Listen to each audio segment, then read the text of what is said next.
সম্পূর্ণ নিরামিষভাবে পাস্তা কিভাবে রান্না করতে হয় সেটা আজ আমরা দেখে নেব। প্রথমেই কড়াইতে কিছুটা জল নিয়ে গরম করবেন এবং তার মধ্যে পরিমাণ মতো লবণ এবং সর্ষের তেল অ্যাড করে নেবেন। এরপর আপনার যে যার প্রয়োজন মতো পাস্তা অ্যাড করে নেবেন। নেওয়ার পর হালকাভাবে নেড়ে চেড়ে নেন এবং 5 মিনিট বয়েল করে নিন।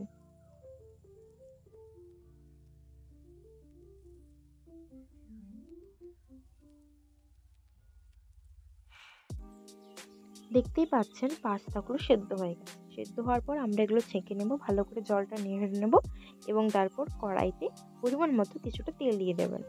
তেল দেওয়ার পর এর মধ্যে ছোট ছোট করে কেটে রাখা আদা কুচি এবং ভালো করে নাড়তে থাকবেন।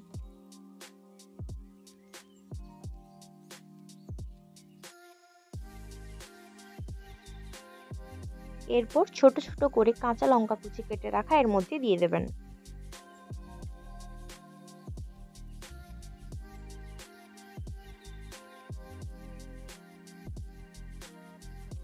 কাঁচা লঙ্কাগুলো কিছুটা ভাজা হয়ে এলে এর মধ্যে গোটা জিরে অ্যাড করতে পারেন। গোটা জিরে কিন্তু এর স্বাদটা আরো বাড়িয়ে দেবে।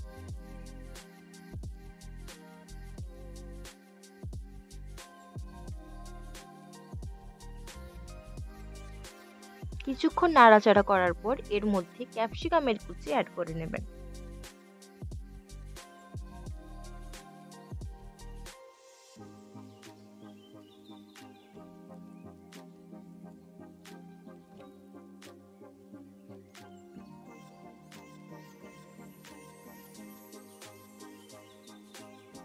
ক্যাপসিকাম ভালো করে নেড়ে নেওয়ার পর এর মধ্যে কেটে রাখা টমেটো কুচি অ্যাড করবেন এবং ভালো করে নাড়তে থাকুন।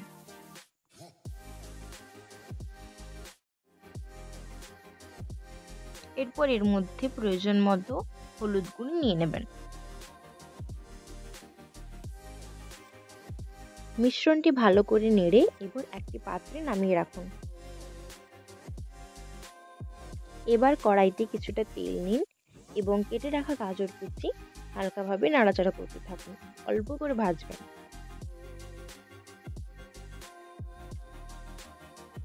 স্বাদ মতো লবণ অ্যাড করে নিন।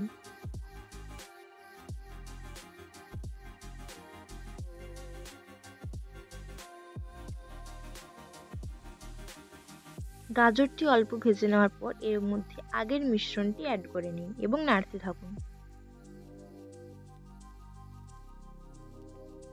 পরিমাণ মতো জিরে গুঁড়ি দিয়ে দিন। পরিমাণ মতো পাস্তা মশলা অ্যাড করবেন। আমি এখানে পরিমাণ মতো পাস্তা মশলা দিয়ে দিয়েছি। এরপর সোয়া সস একটু অ্যাড করে তার একটুখানি নেড়ে চেড়ে ধনেপাতা পরিমাণ মতো ধনেপাতা অ্যাড করে নিন। এরপর আগে থেকে নামিয়ে রাখা পাস্তাগুলো এর মধ্যে অ্যাড করে নিন এবং ভালোভাবে মিশ্রণটি মাখাতে থাকুন।